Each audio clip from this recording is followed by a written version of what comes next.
How's it going, guys? Welcome back to the channel. So I have made it to the beautiful state of Hawaii. I've been here for the last couple days, but I haven't really recorded much since I got here because I've just been spending some time with my family. But today we've got the day to just go and explore a little bit. I got my mom's dog. This is Valentino. So what's up, bro?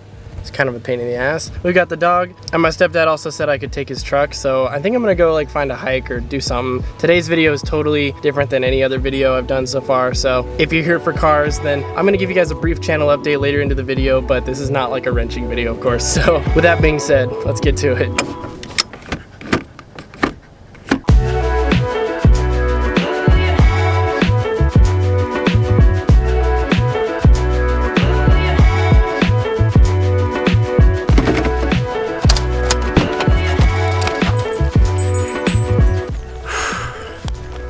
Well, boys, I am not built for Hawaiian weather. I've been walking for probably about a mile and a half now. I'm just going up this hill. So back there is where I started, and I'm headed up to the top of this hill. I just kind of went online and looked up like hikes in Hawaii and looked through a bunch of different ones, and this is one that I chose. But man, it's hot out here. I thought Oregon was hot in the summertime, but the added humidity of being so close to the Pacific, it's brutal. I think Valentino probably feels the same. I've had to give him water a couple times, and although I think he's enjoying all the smells and not being stuck at the house. I don't know if you guys can see it, but periodically you'll come across wild goats in Hawaii. I've tried to get a little closer to them, but they tend to run off, but I'll see if I can get some closer footage. Oh, see, there they go. Oh, there's some more. And they gone. So I figured since I'm in Hawaii, and of course I don't have any cars to really showcase or videos about cars to make, I would just go ahead and give you guys a brief update about the other cars, as well as like the plans for each of them, and just kind of give you guys a sneak peek for like what's to come, especially because I know that like most people probably aren't gonna click on this video that are subscribed to this channel. So if you're one of the true fans that like watches every single video, then you guys get a little bit of like a spoiler and kind of some of the backstory, because I know as soon as I make the videos about these things, people are gonna ask weird dumb questions like they always do because they don't actually watch the videos. So let's start by talking about the 944. So if you've been tuning into the channel, you guys will have seen me working on the 944 engine quite a bit and trying to get the engine ready to go back in the car. One of the biggest questions I get with that car is like, are you gonna replace the head gasket and do the front and rear main seals and replace every single gasket on the entire engine? And the answer to that question is no. So I am planning on swapping the 944. I'm not gonna say which engine I'm doing just yet because got some water on here, because that would probably spoil things a little too much, and I want to keep some things secret. But I don't really care about the stock engine that much. It just doesn't make that much power, and I think that car is the perfect candidate for an engine swap because it's just a base model 944. If I had the turbo or a turbo S or something, I would probably keep the stock engine just because they're a little more rare, and it's kind of a cool thing to have a turbo Porsche from factory. But since it's just the base model, I kind of want to do something wacky with it and make it crazy. Now you may be wondering like, well, Kaidan, if you're planning on swapping it, then why don't you just ditch the stock engine and just go ahead and swap it? The problem with that is the engine that I'm planning on swapping into it has a swap kit in development right now, but it's not just on the market readily available. So I need to put the stock engine back in the car for a little while, just so that way I can have it moving around and running and driving, and it's not just bricked in my driveway. But I don't want to invest too much money into the stock engine because I'm going to need some of that other money to get the other engine in the car. So it might not really make sense, and a lot of people are probably like, you need to do a full engine rebuild on that engine, but it's literally just a temporary thing before I can get the new engine in the car. And don't get me wrong, the 4-cylinder engine that's in the 944 is an awesome platform, but just wait until you guys see the engine that's going in the thing. Like it's gonna blow your mind. It's such an awesome engine, and it's super cool that there's a company developing a swap kit for it. I wish I could say more. I don't want to like spoil too much, but that's to come within the year. Obviously, like things take a lot of time to come to fruition, and I honestly just don't have all the information that I wish I did on the topic. But as soon as I learn more, I'll probably tell you guys eventually, because I am going to start working on that engine to get it prepped and everything once I get one and all this stuff. There's a lot of things behind the scenes that you guys haven't seen, but that car is going to get an engine swap and probably a color change at some point. But I want to try to avoid just exterior look modifications as much as possible for the time being until I make it like actually unique or interesting or fast or what have you. And that leads me to the next car, which is obviously the Mustang. So the Mustang is not going to get faster for a little while, unfortunately.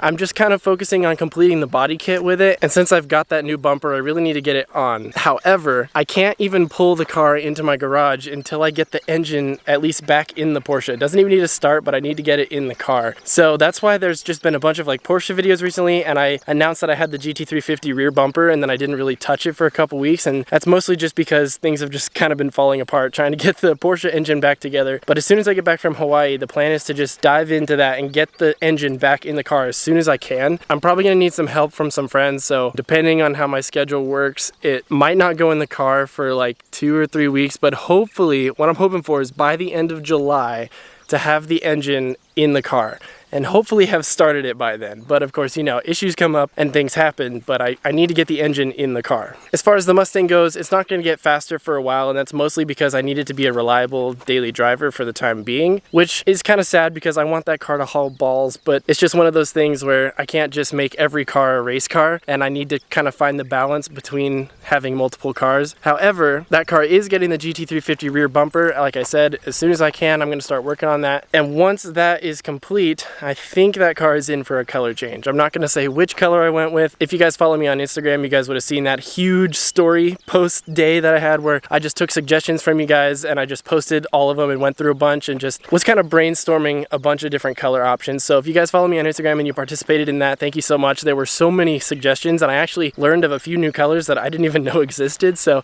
there's a lot of different options. I haven't fully decided what color I'm gonna do on that yet, but I am gonna wrap it. So the reason I'm going with wrap instead of paint is because paint is just expensive and it's not something that I can do by myself right now. To give you guys an idea of the amount of money we're talking about, so if I was to just paint match the rear bumper to the gray that's on the car, it would cost me about $500, which is a fair price, I think, for paint match because it's got to be pretty precise. However, the problem with doing that is when I bought the car, it already had messed up paint. So if you guys don't know, the previous owner of my car tried to take the old stripes off of it, and I don't know what the heck they were doing. It's just vinyl wrap. I don't know if they tried to sand them off or what, but the paint underneath the black stripes that I put on there is totally messed up. So if I paint match the rear bumper, I'd still have to put the black stripes onto the bumper to get it to kind of look with the color scheme and everything that I'm going for. And I figured for the price of painting one bumper, I could just pay a little bit more, about $700 to $800, and get a whole roll of wrap and just do a complete color change, take the stripes off, and then that'll give me time to save up some money so that way I can get a complete paint job on the car eventually, probably a few years down the line, but also not spend so much money just trying to fix the paint and paint match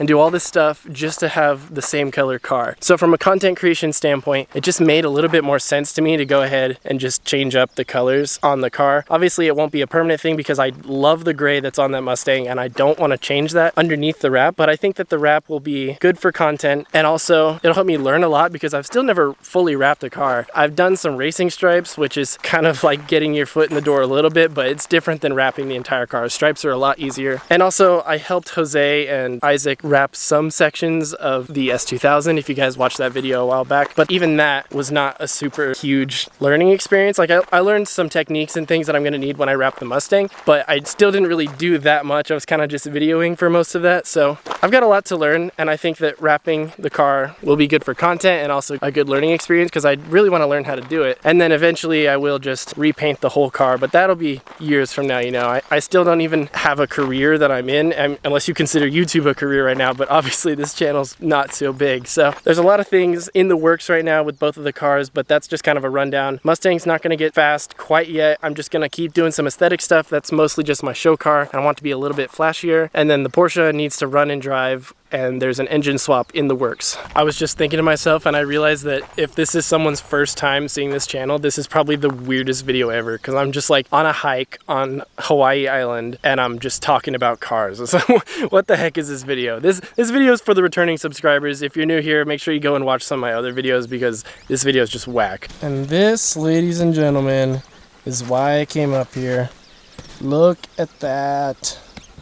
That's sick. So I think that I can go to the top of this to to get an even better view, but I'm actually not gonna do that. One, because I've been out in the sun for a while. I know it's like overcast, but I've still got a lot of sun exposure, and I'm just not really built for this Hawaiian weather. I do have sunblock on, but I can just feel my skin just not enjoying this. And second, this little guy, well, big guy if you will, he's getting kind of dead. For the first part of the hike, he was pulling me constantly, and then for the second part, I was just kind of dragging him. So I think we're gonna go ahead and just head back down. And this is a good enough view for me. I can't imagine that the view from up there is that much better than this. I mean, you could probably see for longer out to like the east and the west, but I think I'm pretty satisfied with this. I'm enjoying this. I'm kind of glad I decided to turn around when I did, because the rain's starting to pick up now. So if I had gone up there, I would have gotten soaked. Come on. Come on.